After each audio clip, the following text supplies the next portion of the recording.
back in this lecture. Today we will discuss dimensional analysis.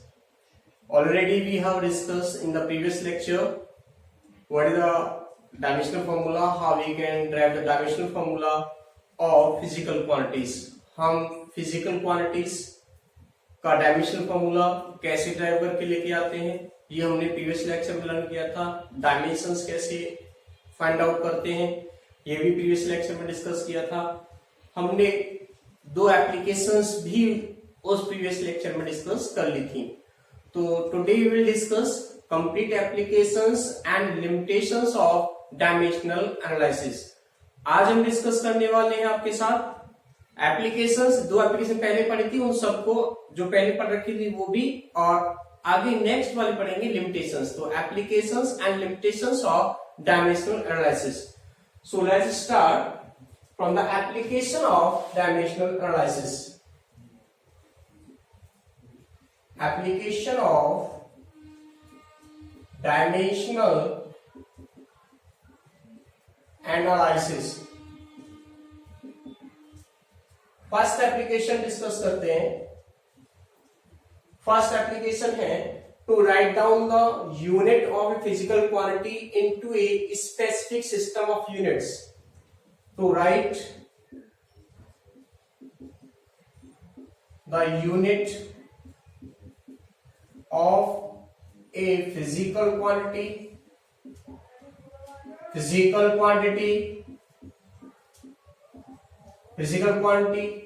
into a specific system of units. किसी एक system of unit में किसी physical quantity की units को लिखना. ये क्या है, इसका एक एप्लीकेशन है जो आपने पहले लर्न किया हुआ है ऑलरेडी. तो किस तरीके से करते हैं, जैसे क्वेश्चन हमसे कहा जाए write down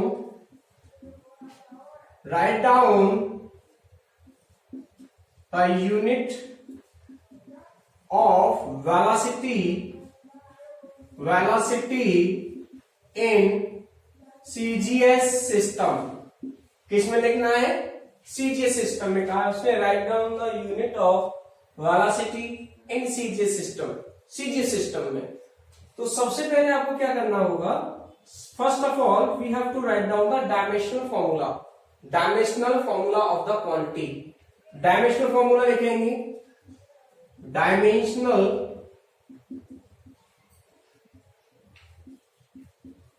formula of velocity. जो भी क्वांटिटी गिवन होगी उसका डायमेंशनल फॉर्मूला लिखेंगे. सबसे पहले आप वेलोसिटी का है LT-1 यही होता है. तो लेंथ को आप सीजीएस सिस्टम में किस में रिप्रेजेंट करते हो, सेंटीमीटर में, और टाइम को किस में रिप्रेजेंट करते हो, सेकंड में ऑलरेडी. ठीक है ना, टाइम तो सेकंड में ही रहता है सभी सिस्टम ऑफ यूनिट्स में, आपको पता है. लेंथ होती है आपकी एमकेएस में तो मीटर में होती है, सीजीएस में सेंटीमीटर में होती है. तो यूनिट यहां से हम लिख देंगे हम unit of velocity in CGS system is क्या है, सेंटीमीटर पर second. This is the unit of velocity in CGS system of units. ये पहले भी हम कर चुके हैं, तो आप और भी कोई क्वांटिटी लेकर के उसका यूनिट लिख सकते हो किसी एक स्पेसिफिक सिस्टम ऑफ यूनिट के अंदर. नेक्स्ट एप्लीकेशन लर्न करते हैं जो आपने ऑलरेडी लर्न किया हुआ है. To write down the value of any quantity from one system of units to another system of units. एक सिस्टम ऑफ यूनिट से किसी फिजिकल क्वांटिटी को दूसरे सिस्टम ऑफ यूनिट में कैसे कन्वर्ट किया जाता है या कैसे लिखा जाता है, ये भी इसका एक क्या है, application. This is just for example, if you want to bring sugar, आप शुगर लेना चाहते हो, आपने शॉपकीपर से कहा मुझे 1 kg शुगर दे दो भाई, 1 kg शुगर दे दो।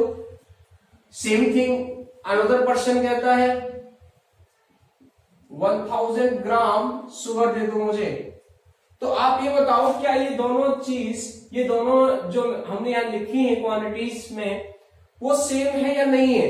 1 किलोग्राम 1000 ग्राम के इक्वल होता है, ये हम जानते हैं। तो एक्चुअली जो सेंस था दोनों पर्सन का वो तो सेम था, लेकिन एक पर्सन ने क्या किया, उसको एमटीएस में कह दिया, एमटीएस सिस्टम यूनिट में, और दूसरे से किस में कह दिया, इसको सीजीएस सिस्टम ऑफ यूनिट में बोल दिया।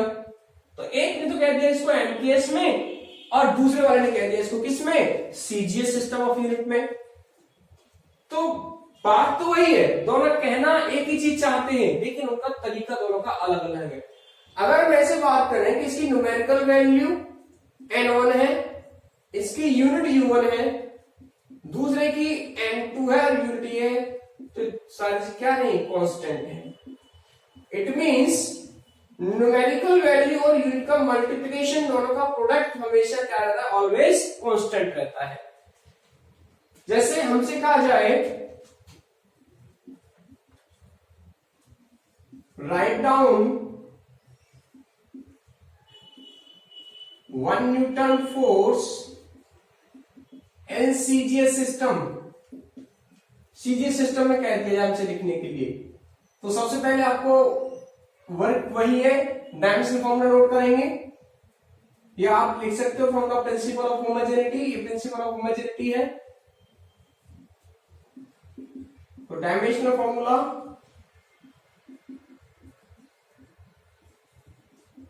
फॉर्मूला ऑफ फोर्स क्या होता है, mlt-2, ये डायमेंशनल फॉर्मूला होता है। And we know n1u1 equal to n2u2, so n2 equal to n1 u1 by u2। अब यहां से n2 equal to n1 कितना है, 1। u1 पहले मास की बात करो, तो मास एमकेएस में किस में लिखा जाएगा, किलोग्राम में, और u2 किस में है, सीजीएस में, तो ये ग्राम में। लेंथ है तो मीटर में, और इसमें सेंटीमीटर में होती है। टाइम दोनों में किस में होगा, सेकंड में। पावर कितनी है, -2। अब कन्वर्ट कर दो 1 इंटू किलोग्राम में, ग्राम में बदलोगे 1000 ग्राम, 1 मीटर 100 सेंटीमीटर, और सेकंड दोनों में सेकंड रहेगी। तो मल्टीप्लाई करेंगे अगर यहां से, तो 1 2 3 4 5, तो n2 की वैल्यू क्या आ गई, n2 आ गया 10⁵ ग्राम सेंटीमीटर पर सेकेंड स्क्वायर, ग्राम सेंटीमीटर पर सेकेंड स्क्वायर। और दूसरी एक सीरीज सिस्टम इसकी कॉमन यूनिट है डाइन, क्या है नेक्स्ट यूनिट इसकी, डाइन, DYNE, डाइन। ओके, तो या तो आप ऐसे कह दो या ये लिख दो। तो हमने कन्वर्ट कर दिया फिजिकल क्वांटिटी को वन सिस्टम ऑफ यूनिट से अनदर सिस्टम ऑफ यूनिट्स में। Next application, third application learn करते हैं हम। We can check the equation is dimensionally correct or not. With the help of dimensional analysis we can check whether the equation is dimensionally correct or not.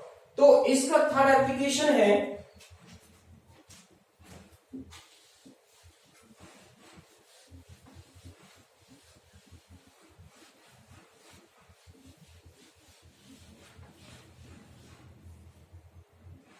third application to check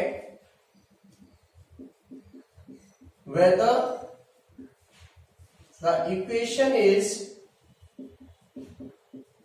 dimensionally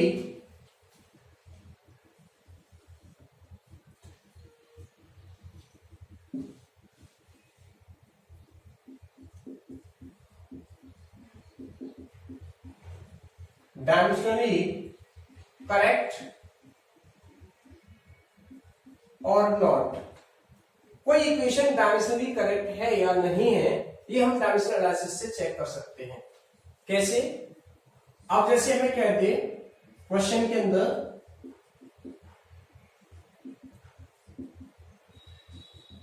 first kinematic equation है, check whether it is dimensionally correct or not. Check whether it is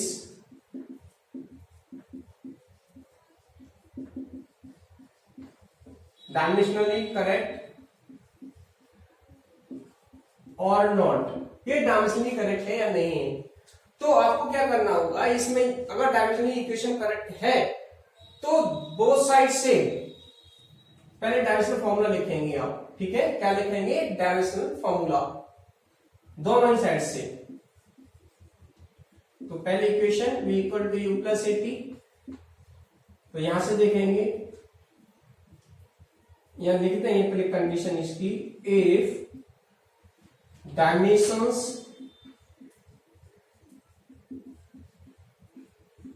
of both side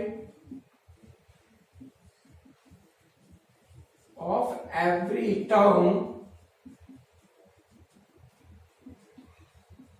is same,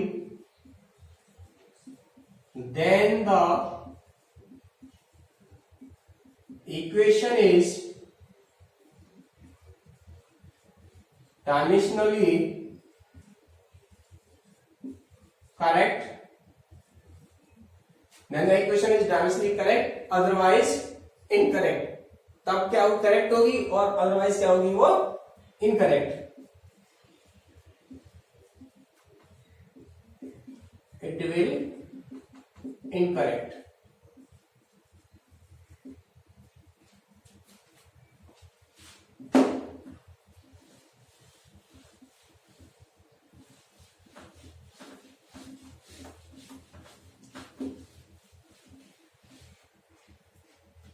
तो check करते हैं इसको. पहले dimensional formula लिखिए. Velocity है ये LT minus 1.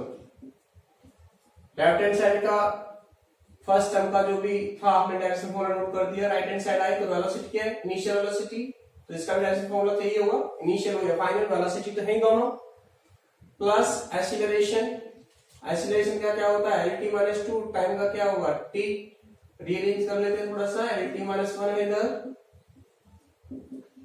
इधर भी यहाँ पे फर्स्ट टर्म का तो LT माइनस 1 है, प्लस देखो ये प्लस 1 पावर और ये माइनस 2 है T की, तो माइनस 1 रह जाएगा LT माइनस 1. देख रहे हो, from the principle of homogeneity dimensions of both side of every term is same, that's so the equation is dimensionally correct. From the principal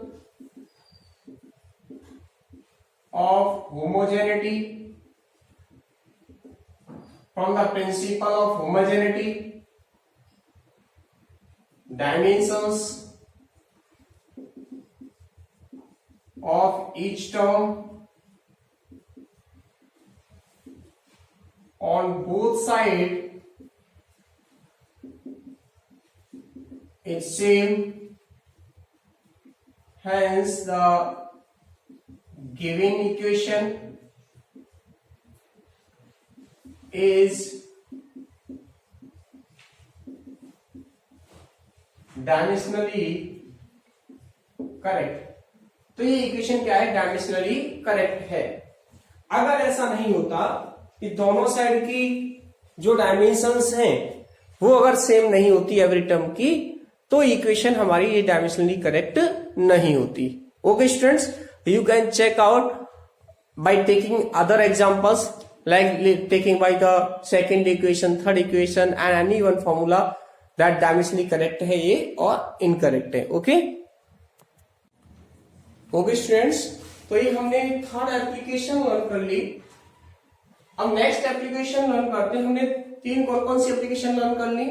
पहले तो एक सिस्टम ऑफ यूनिट में किसी फिजिकल क्वांटिटी की units को लिखना, फिर कन्वर्ट करना किसी फिजिकल क्वांटिटी को वन सिस्टम ऑफ यूनिट से अनदर सिस्टम ऑफ यूनिट में कन्वर्ट करना, और थर्ड हमने सीख लिया इक्वेशन इज डायमेंशनली करेक्ट है या नहीं है. अब दो हमारे पास बची हैं, किसी कांस्टेंट की डायमेंशंस निकालना and as a research tool की तरह हम इसको यूज कर सकते हैं to derive the formula of a physical quantity which depends on more than 2 और 3 क्वांटिटीज. 3 क्वांटिटीज पर डिपेंड करती हूँ, मोर नहीं, विच डिपेंड्स ओनली ऑन 2 और 3 क्वांटिटीज। 3 क्वांटिटी से ज्यादा पे होती है तब ड्राइव नहीं कर पाती, एक लिमिटेशंस का पार्ट आ जाती है। ठीक है, तो अब हम नेक्स्ट फोर्थ एप्लीकेशन की बात करते हैं यहां से।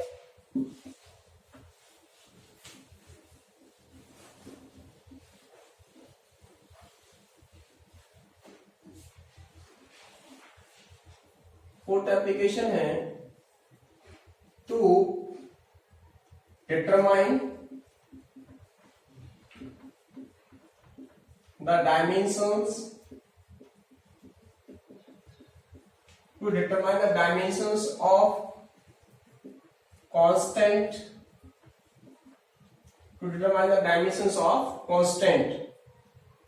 ये एक इसका एप्लीकेशन है। To determine the dimensions of a constant, किसी कांस्टेंट की डायमेंशंस कैसे निकाली जाती हैं। जैसे हमसे कहा जाए, क्वेश्चन की तरह से लर्न करते हैं यहां से, determine the dimensions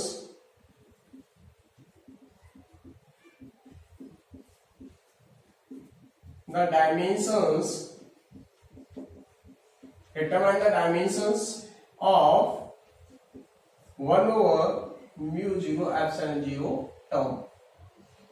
इस टर्म की डायमेंशंस निकलवाई जाती है, हमसे पूछा जाता है। तो आपको तो खैर अभी ये लर्न नहीं है, आप लर्न कर लेंगे धीरे धीरे। क्या लिखेंगे, we know c equal to 1 by root of mu 0 epsilon 0। c is the speed of light. ठीक है, इसका एक फॉर्मूला होता है c equal to 1 over root of mu 0 epsilon 0। अगर इसका स्क्वायर करें then c square equal to आपको ऑब्टेन होगा म्यू 0 एप्सिलॉन 0। मतलब c square that is the c क्या है यहाँ पे, स्पीड ऑफ लाइट। इस टर्म की जो डायमेंशन है वो उसकी इक्वल होनी चाहिए जो स्पीड ऑफ लाइट है। As you know, dimensional formula of speed, चाहे किसी की स्पीड हो, चाहे स्पीड ऑफ लाइट हो, वाला से कुछ भी हो, सेम रहता है क्या, LT-1। So dimensional formula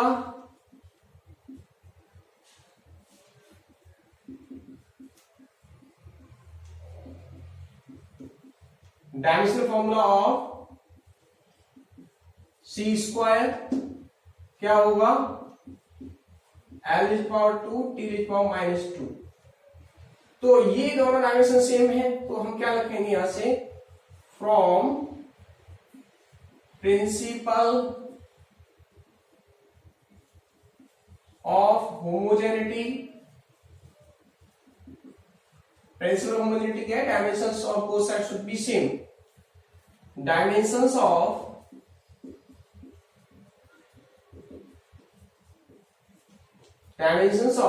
this term 1 by mu 0 epsilon 0 are, देखो इसको ऐसे भी लिख सकते थे, m⁻0 L⁻², T⁻²। तो क्या है, 0 in mass, 2 in length and -2 in time। Dimension formula या डायमेंशंस पूछिए तो हम आसानी से कैलकुलेट कर सकते हैं। नेक्स्ट एग्जांपल आप देखिए, फोर्थ एप्लीकेशन डिस्कस कर रहे हैं हम यहां पे। नेक्स्ट एग्जांपल देखो, f equal to at plus bt square, just एक गिवन इक्वेशन है। ठीक है, if the given equation is dimensionally correct, then find out the dimensions,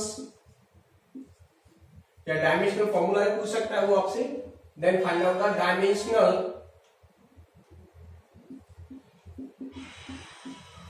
dimensional formula of a and b. ये दोनों यहाँ पे कांस्टेंट टर्म्स है, इनके उसने डायमेंशनल फॉर्मूलाज पूछे हैं उनसे, ठीक है। तो कोई बहुत बड़ी बात नहीं है। यहां से देखो F इक्वल टू क्या है आपके पास, AT plus BT square, okay. First of all we have to write down the dimensions, ठीक है। यहां से डायमेंशंस लिखेंगे। तो फोर्स की डायमेंशंस क्या होती हैं, MLT माइनस 2, डायमेंशनल फॉर्मूला है फोर्स का। A तो कांस्टेंट, T के लिए कैपिटल T आ गया, प्लस B और ये T रेज़ टू पावर 2 हो गया, ठीक है। From principle of homogeneity, principal of homogeneity क्या कहेगा कि ये जो एवरी टर्म है ये वाली, इसकी भी डायमेंशन इक्वल होनी चाहिए। AT जो है ये इक्वल होना चाहिए, ऐसे BT स्क्वायर ये भी इसके सेम होना चाहिए। तो इनकी जो डायमेंशंस है वो सेम होनी चाहिए। और principal of homogeneity, AT must be equal to MLT minus 2. So A equal to M L T raised to power minus 2 over T, T denominator चला जाएगा। तो जब T को आप ऊपर लेकर के आओगे, ठीक है, तो जब आप T को ऊपर लेके आएंगे तो T नेगेटिव हो जाएगा और T की ऑलरेडी -2 पावर ऑलरेडी है यहाँ, तो एक पावर नीचे से और नेगेटिव जाएगी। तो A की जो डायमेंशनल फॉर्मूला वो क्या हो जाएगा, A का डायमेंशनल फॉर्मूला आ जाएगा यहां से M L T raise to power -3। ये तो A का डायमेंशनल फॉर्मूला आ गया। अगर डायमेंशंस पूछे यहां से तो 1 इन मास, 1 in length and -3 in time. ये डायमेंशनल फॉर्मूलाज हो गए इसकी, सॉरी डायमेंशंस हो गई। सेम वे में इसकी अगर ये पूछी थी हमसे B से, तो B T raised to power 2 should be equal to ML T minus 2। तो B equal to ML T minus 2 whole over T raised to power 2। ऊपर लेके जाओगे तो B का डायमेंशनल फॉर्मूला क्या आ गया, ML T raised to power -4। -2 पहले से थी और 2 और चली जाएंगी तो ये कितनी हो गई, -4। तो B का डायमेंशनल फॉर्मूला क्या आ गया, पर निकल के ये आ गया ML T raised to power -4। तो ये हमने फोर्थ एप्लीकेशन लर्न किया। इस तरीके से आपको कोई भी कांस्टेंट अगर प्रोवाइड किया जाता है उसका डायमेंशनल फॉर्मूला आप और डायमेंशंस कैलकुलेट कर सकते हैं with the help of dimensional analysis. Let's discuss the last application, last fifth application. Fifth application क्या है, to derive the formula of a physical quantity.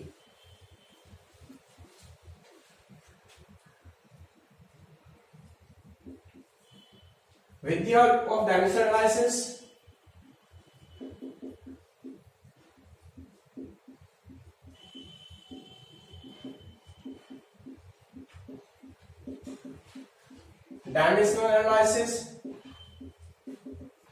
with the help of dimensional analysis, we can drive the dimensional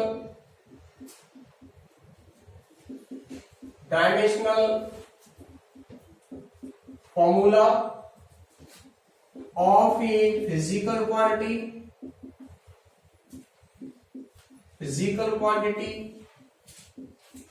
which depends on other physical quantities, जो other physical quantities पे depend करती हो। But आपको ये memorise रखना है कि 3 से ज्यादा क्वांटिटी पे डिपेंड नहीं करती हो और वो फिजिकल क्वांटिटी जो आप ड्राइव कर रहे हो उसका जो एक्सप्रेशन है वो ऑलवेज मल्टीप्लिकेशन डिवीजन में हो, सब्ट्रैक्शन एडिशन में ना हो। जैसे F equal to mv square by r, multiplication division में ये ड्राइव कर सकते हो। सपोज और भी कोई फॉर्मूला हो t equal to 2 pi root l by g, इसको ड्राइव कर सकते हो टाइम पीरियड को।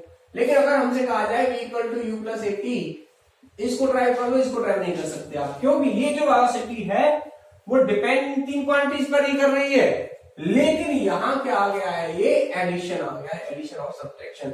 अगर यहाँ एडिशन सब्ट्रैक्शन का सिंबल है या कोई भी क्वांटिटी हो, वहां पर अगर एडिशन सब्ट्रैक्शन इंट्रोड्यूस हो रहा है उसके अंदर क्वांटिटी में रिलेशन में, तब आप उस क्वांटिटी को ड्राइव नहीं कर सकते, उसका फॉर्मूला ड्राइव नहीं कर सकते। ठीक है, तो एग्जांपल की हेल्प से लर्न करेंगे।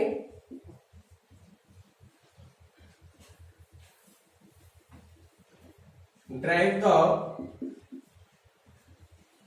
Formula of centripetal force acting on a particle whose mass is m and velocity is v. It is rotating on a circular path of radius small r.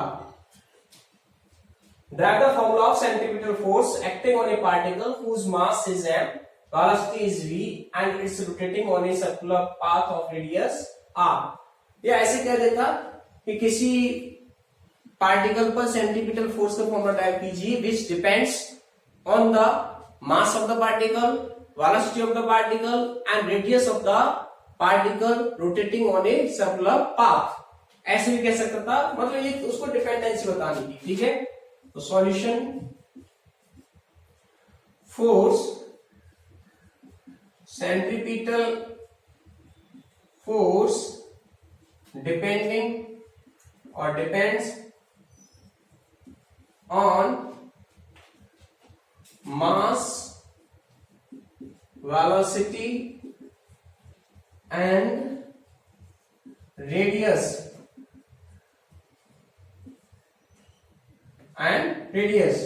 hence अब क्या लिखेंगे हम इसको, यहां से देखो, F proportional to किसके पर डिपेंड कर रहा था, वो mass, velocity v, radius small r। इन पर और यहीं पे आप डायमेंशन से अप्लाई कर दोगे a b c। ठीक है, या आप नेक्स्ट उसमें लिख सकते हो F proportional to m raised to power a, v raised to power b, r raised to power c, इस तरीके से। Now you have to write down the dimensions of each term और dimension formula of each term। F equal to यहां से k m raised to power a, v raised to power b, r raised to power c। इसका कोई dimension formula होता नहीं है। Force का क्या होगा, m l t minus 2, मास का तो m और a, वेलोसिटी का l t minus 1, b l t minus 1, power कितनी है b, रेडियस तो लेंथ है तो ये l हो गया, पावर कितनी है c। इनको थोड़ा रीअरेंज कर लेते हैं। यहां तो राइट हैंड साइड में, सॉरी लेफ्ट हैंड साइड में तो है ये m l t minus 2, ये तो यहाँ पे सिंपलीफाइड फॉर्म में है। इसको रेंज करो, m m एक जगह करो, सारे m तो अकेला ही है तो m raise to power a। अब l देखो, a क्या ले रहा है, क्या ले रहा है, यहाँ l की पावर b और यहाँ l की पावर कितनी है c, तो l की पावर कितनी हो गई b प्लस c, t की पावर वहां कितनी है माइनस b। तो अब प्रिंसिपल ऑफ होमोजेनिटी यूज किया जाए तो वो क्या कहता है, dimensions of each term must be same.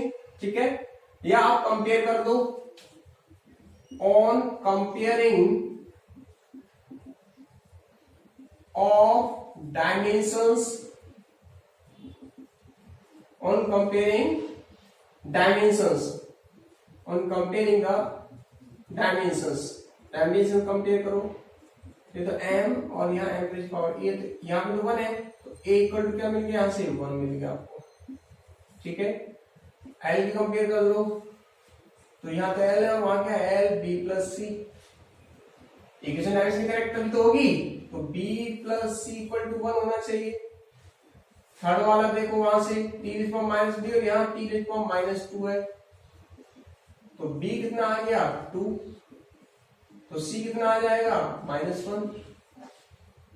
अब इन वैल्यूज को यहां सब्स्टिट्यूट कर दो, इसको इक्वेशन फर्स्ट डाल दो। On placing values of a b and c in equation first equation put कर दो। So F proportional to m, a कितना है 1, v probably 2, r c -1। so you can write down as F equal to k m v square by r। तो हमें k के बारे में कोई इंफॉर्मेशन नहीं मिली है, कांस्टेंट जो आया है इस रिलेशन को ड्राइव करने में, इसके बारे में कोई भी इंफॉर्मेशन डायमेंशनल एनालिसिस हमको प्रोवाइड नहीं करता है। तो हमने ये 4 एप्लीकेशंस को लर्न कर लिया, 4 एप्लीकेशंस को लर्न कर लिया। Now we are going to discuss limitations. क्या डिस्कस करने जा रहे हैं हम? लिमिटेशंस। देखो 2 एप्लीकेशंस तो पहले से लर्न कर रखी थी आपने। थर्ड हमने एक इक्वेशन डायमेंशनली करेक्ट है नहीं है होमोजेनिटी से चेक कर लिया। रिसर्च टूल के लिए नया फॉर्मूला ड्राइव करना सीख लिया। 2 और किसी कांस्टेंट की डायमेंशंस कैसे फाइंड आउट करते हैं वो भी इसका क्या है, एक एप्लीकेशन है। Now we are going to discuss limitations of dimensional analysis. अब डिस्कस करेंगे limitations.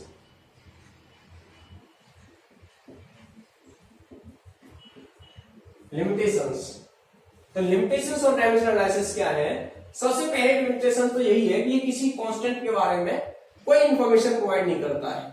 It do not provide any information which comes in a formula। जब हम कोई किसी क्वांटिटी का डायमेंशनल फॉर्मूला ट्रैक करते हैं तो उस समय ये कांस्टेंट के बारे में कोई इंफॉर्मेशन प्रोवाइड नहीं करता है।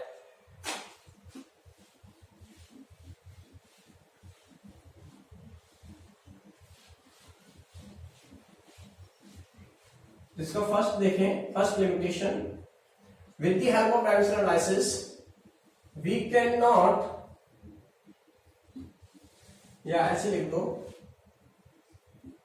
it do not provide any information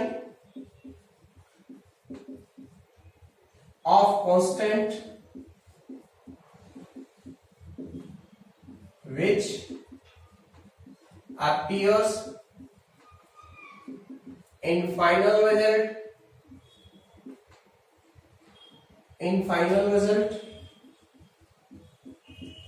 of derived formula। जो ड्राइव्ड फॉर्मूला है उसमें जो प्रेजेंट होता है उसके बारे में कोई इंफॉर्मेशन हमें यहां से ये नहीं मिलती है। एक लिमिटेशन तो ये है इसकी। क्या लिमिटेशन है? जो फॉर्मूला आप ड्राइव कर रहे थे किसी फिजिकल क्वांटिटी का, तो वहां जो कांस्टेंट टर्म आती है उसके बारे में ये कोई इंफॉर्मेशन प्रोवाइड नहीं करता है। It do not gives any information about the constant which introduced in the derived formula of a physical quantity which depends on the other physical quantities. Result of derived formula which depends formula of physical quantity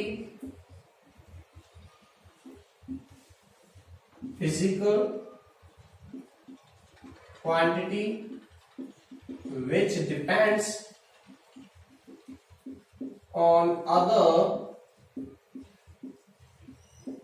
physical quantity। Okay, एक तो पहली limitation ये है। अब next limitation सुनिए आप। जिस physical quantity का फॉर्मूला आप ड्राइव करने जा रहे हैं वो अगर मोर देन 3 क्वांटिटीज पर डिपेंड करती है तो हम उसका फॉर्मूला ड्राइव नहीं कर सकते।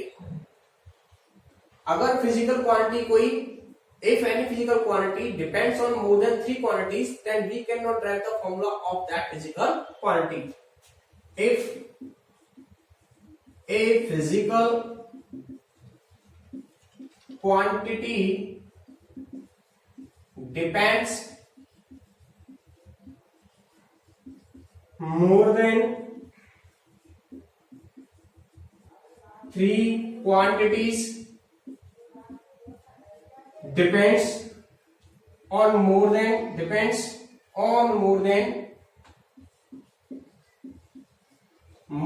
three quantities, then depends on more than three quantities, then we cannot derive the formula of that physical quantity. उस फिजिकल क्वांटिटी का फॉर्मूला भी आप ड्राइव नहीं कर सकते जो तीन से ज्यादा क्वांटिटी पर डिपेंड करती हो।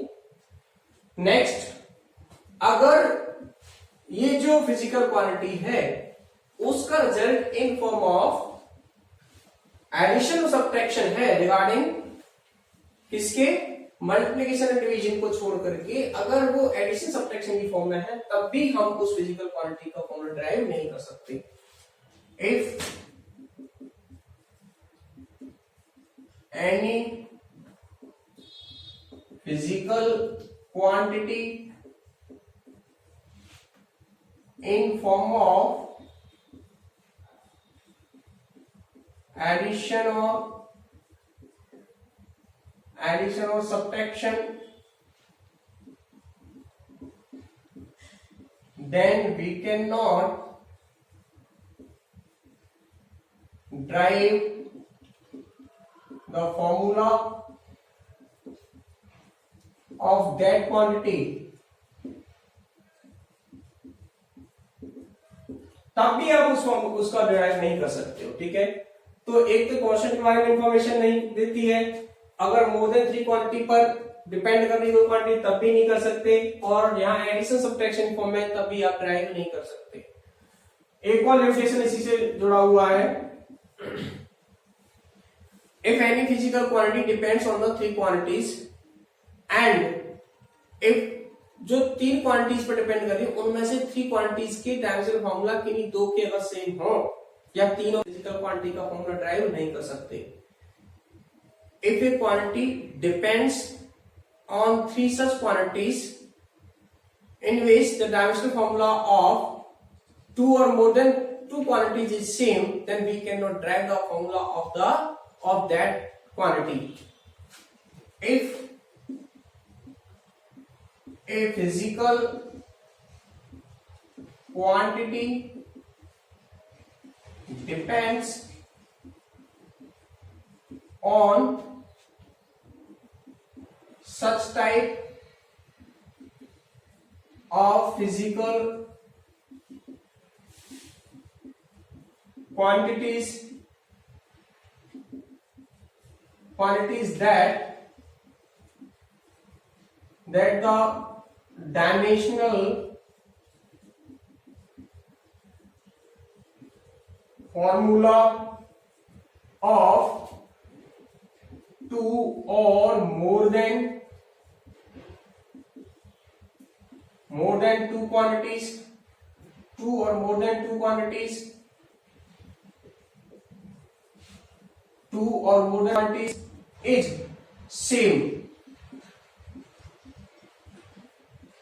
then we cannot derive the formula of that quantity। मतलब समझ आया आपको इसका? कोई ऐसी फिजिकल क्वांटिटी है कि जो ऐसी क्वांटिटीज पर डिपेंड कर रही हो जिनके डायमेंशन। ओके स्टूडेंट्स, तो ये हमारी 4 लिमिटेशंस को लर्न हो गए। लास्ट 5th लिमिटेशन क्या है कि अगर कहीं आपको कोई डायमेंशनल फॉर्मूला गिवन है तो with the help of dimensional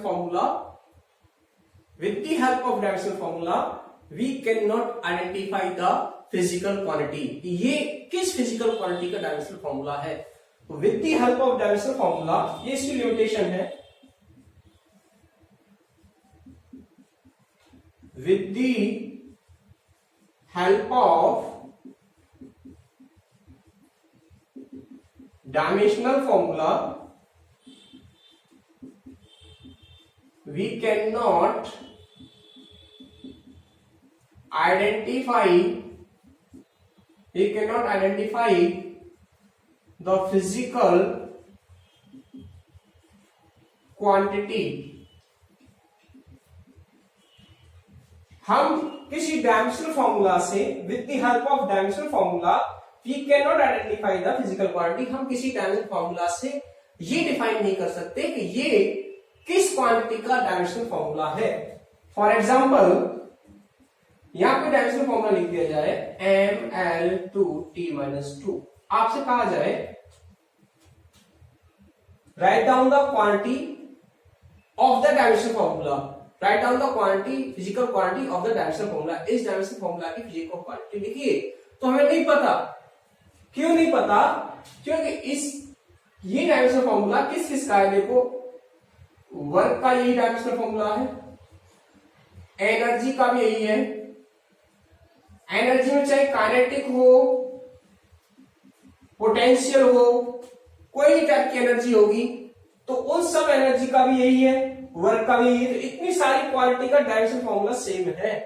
तो इसलिए अगर कहीं भी डायमेंशनल फॉर्मूला गिवन है तो हम वहां पे कोई फिजिकल क्वांटिटी को आइडेंटिफाई नहीं कर सकते. If we have a dimensional formula then we cannot specify a physical quantity. With the help of dimensional formula we cannot specify the physical quantity. Okay guys, तो आज हमने क्या क्या लर्न किया है. आज आपने लर्न किया है कंप्लीट एप्लीकेशंस को लर्न किया आपने and complete limitations of dimensional analysis को लर्न किया है. प्रीवियस लेक्चर्स में हमने मेजरमेंट, सबसे पहला फर्स्ट लेक्चर में मेजरमेंट लर्न किया था. सेकेंड लेक्चर आपने डायमेंशनल एनालिसिस लर्न करना किया जिसमें आपने डायमेंशनल फॉर्मूला, डायमेंशंस और दो एप्लीकेशंस को भी लर्न किया था. Today's third lecture is third. Okay students, अच्छे से नोट्स प्रिपेयर करें. Enjoy the lecture. Have a nice day.